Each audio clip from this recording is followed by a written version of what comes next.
नमस्कार साथियों, मैं अनीता श्रीवास्तव आपका हार्दिक अभिनंदन करती हूँ। श्रीमद् वाल्मीकि रामायण में आज का प्रसंग है रावण पुत्र अक्ष कुमार का पराक्रम और वध। हनुमान जी के द्वारा अपने 5 सेनापतियों को सेवकों और वाहनों सहित मारा गया सुनकर राजा रावण ने अपने सामने बैठे हुए पुत्र अक्ष कुमार की ओर देखा, जो युद्ध में उद्यत और उसके लिए उत्कंठित रहने वाला था। पिता के दृष्टिपात मात्र से प्रेरित हो वह प्रतापी वीर युद्ध के लिए उत्साहपूर्वक उठा। उसका धनुष सुवर्ण जटित होने के कारण विचित्र शोभा धारण करता था। जैसे श्रेष्ठ ब्राह्मणों द्वारा यज्ञशाला में हविष्य की आहुति देने पर अग्निदेव प्रज्वलित हो उठते हैं, उसी प्रकार वह भी सभा में उठकर खड़ा हो गया। वह महापराक्रमी राक्षस शिरोमणि अक्ष प्रातःकालीन सूर्य के समान कांतिमान तथा तपाए हुए सुवर्ण के जाल से आच्छादित रथ पर आरूढ़ हो उन महाकपि हनुमान जी के पास चल दिया। वह रथ बड़े भारी तपस्याओं के संग्रह से प्राप्त हुआ था। उसमें तपे हुए जाम्बूनद की जाली जड़ी हुई थी, पताका फहरा रही थी। उसका ध्वज दंड रत्नों से विभूषित था। उसमें मन के समान वेग वाले 8 घोड़े अच्छी तरह जुते हुए थे। देवता और असुर कोई भी उस रथ को नष्ट नहीं कर सकते थे। उसकी गति कहीं रुकती नहीं थी। वह बिजली के समान प्रकाशित होता और आकाश में भी चलता था। उस रथ को सब सामग्रियों से सुसज्जित किया गया था। उसमें तरकस रखे गए थे। 8 तलवारों के बंधे रहने से वह और भी सुंदर दिखाई देता था। उसमें यथास्थान शक्ति और तोमर आदि अस्त्र शस्त्र क्रम से रखे गए थे। चंद्रमा और सूर्य के समान दीप्तिमान तथा सोने की रस्सी से युक्त युद्ध के समस्त उपकरणों से सुशोभित उस सूर्य तुल्य तेजस्वी रथ पर बैठकर देवताओं के तुल्य पराक्रमी अक्षय कुमार राजमहल से बाहर निकला। घोड़े, हाथी और बड़े बड़े रथों की भयंकर आवाज से पर्वतों सहित पृथ्वी तथा आकाश को गुंजाता हुआ वह बड़ी भारी सेना साथ लेकर वाटिका के द्वार पर बैठे हुए शक्तिशाली वीर वानर हनुमान जी के पास जा पहुंचा। सिंह के समान भयंकर नेत्र वाले अक्ष ने वहां पहुंचकर लोक संहार के समय प्रज्वलित हुई प्रलयाग्नि के समान स्थित और विस्मय एवं संभ्रम में पड़े हुए हनुमान जी को अत्यंत गर्व भरी दृष्टि से देखा। उन महात्मा कपिश्रेष्ठ के वेग तथा शत्रुओं के प्रति उनके पराक्रम का और अपने बल का भी विचार करके वह महाबली रावण कुमार प्रलय काल के सूर्य की भांति बढ़ने लगा। हनुमान जी के पराक्रम पर दृष्टिपात करके उसे क्रोध आ गया। अतः स्थिरता पूर्वक स्थित हो उसने एकाग्र चित्त से 3 तीखे बाणों द्वारा रण दुर्जय हनुमान जी को युद्ध के लिए प्रेरित किया। तदंतर हाथ में धनुष और बाण लिए अक्ष ने यह जानकर कि ये खेद या थकावट को जीत चुके हैं, शत्रुओं को पराजित करने की योग्यता रखते हैं और युद्ध के लिए इनके मन का उत्साह बढ़ा हुआ है, इसलिए ये गर्वीले दिखाई देते हैं, उनकी ओर दृष्टिपात किया। गले में सुवर्ण के निष्क, बाहों में बाजूबंद और कानों में मनोहर कुंडल धारण किए वह शीघ्र पराक्रमी रावण कुमार हनुमान जी के पास आया। उस समय उन दोनों वीरों में जो टक्कर हुई उसकी कहीं तुलना नहीं थी।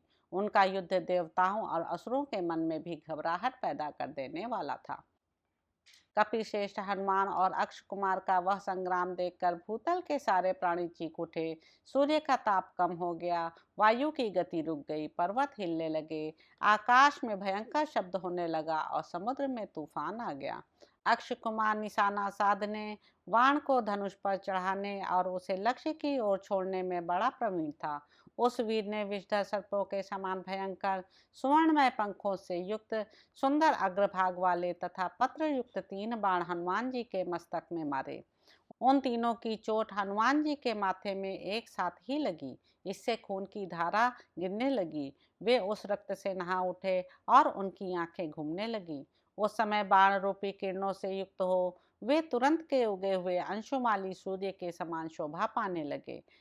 तदंतर वानर राज के श्रेष्ठ मंत्री हनुमान जी राक्षस राज रावण के राजकुमार अक्ष को अति उत्तम विचित्र आयुध एवं अद्भुत धनुष धारण किए देख हर्ष और उत्साह से भर गए और युद्ध के लिए उत्कंठित हो अपने शरीर को बढ़ाने लगे। हनुमान जी का क्रोध बहुत बढ़ा हुआ था। वे बल और पराक्रम से संपन्न थे। अतः मंदराचल के शिखर पर प्रकाशित होने वाले सूर्यदेव के समान वे अपनी नेत्राग्निमयी किरणों से उस समय सेना और सवारियों सहित राजकुमार अक्ष को दग्ध सा करने लगे। तब जैसे बादल श्रेष्ठ पर्वत पर जल बरसाता है, उसी प्रकार युद्ध स्थल में अपने शरासन रूपी इंद्रधनुष से युक्त वह राक्षस रूपी मेघ बाणवर्षी होकर कपिश्रेष्ठ हनुमान रूपी पर्वत पर बड़े वेग से बाणों की वृष्टि करने लगा। रणभूमि में अक्षय कुमार का पराक्रम बड़ा प्रचंड दिखाई देता था। उसके तेज, बल, पराक्रम और बाण सभी बढ़े चढ़े थे। युद्ध स्थल में उसकी ओर दृष्टिपात करके हनुमान जी ने हर्ष और उत्साह में भरकर मेघ के समान भयानक गर्जना की। सम्रांगण में बल के घमंड में भरे हुए अक्षय कुमार को उनकी गर्जना सुनकर बड़ा क्रोध हुआ। उसकी आंखें रक्त के समान लाल हो गईं। वह अपने बालोचित अज्ञान के कारण अनुपम पराक्रमी हनुमान जी का सामना करने के लिए आगे बढ़ा, ठीक उसी तरह जैसे कोई हाथी तिनके से ढके हुए विशाल कूप की ओर अग्रसर होता है। उसके बलपूर्वक चलाए हुए बाणों से विद्ध होकर हनुमान जी ने तुरंत ही उत्साहपूर्वक आकाश को विदीर्ण करते हुए से मेघ के समान गंभीर स्वर से भीषण गर्जना की। उस समय दोनों भुजाओं और जांघों को चलाने के कारण वे बड़े भयंकर दिखाई देते थे। उन्हें आकाश में उछलते देख रथियों में श्रेष्ठ और रथ पर चढ़े हुए उस बलवान, प्रतापी एवं राक्षस शिरोमणि वीर ने बाणों की वर्षा करते हुए उनका पीछा किया। उस समय वह ऐसा जान पड़ता था मानो कोई मेघ किसी पर्वत पर ओले और पत्थरों की वर्षा कर रहा हो। उस युद्ध स्थल में मन के समान वेग वाले वीर हनुमान जी भयंकर पराक्रम प्रकट करने लगे। वे अक्षय कुमार के उन बाणों को व्यर्थ करते हुए वायु के पथ पर विचरते और दो बाणों के बीच से हवा की भांति निकल जाते थे। अक्षय कुमार हाथ में धनुष लिए युद्ध के लिए उन्मुख हो नाना प्रकार के उत्तम बाणों द्वारा आकाश को आच्छादित किए देता था। पवन कुमार हनुमान ने उसे बड़े आदर की दृष्टि से देखा और वे मन ही मन कुछ सोचने लगे।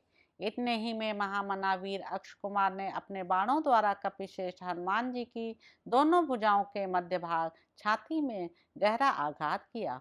वे महाबाहु वानर वीर समयोचित कर्तव्य विशेष को ठीक ठीक जानते थे, अतः वे रण क्षेत्र में उस चोट को सहकर सिंहनाद करते हुए उसके पराक्रम के विषय में इस प्रकार विचार करने लगे। यह महाबली अक्षय कुमार बाल सूर्य के समान तेजस्वी है और बालक होकर भी बड़ों के समान महान कर्म कर रहा है। युद्ध संबंधी समस्त कर्मों में कुशल होने के कारण अद्भुत शोभा पाने वाले इस वीर को यहाँ मार डालने की मेरी इच्छा नहीं हो रही है।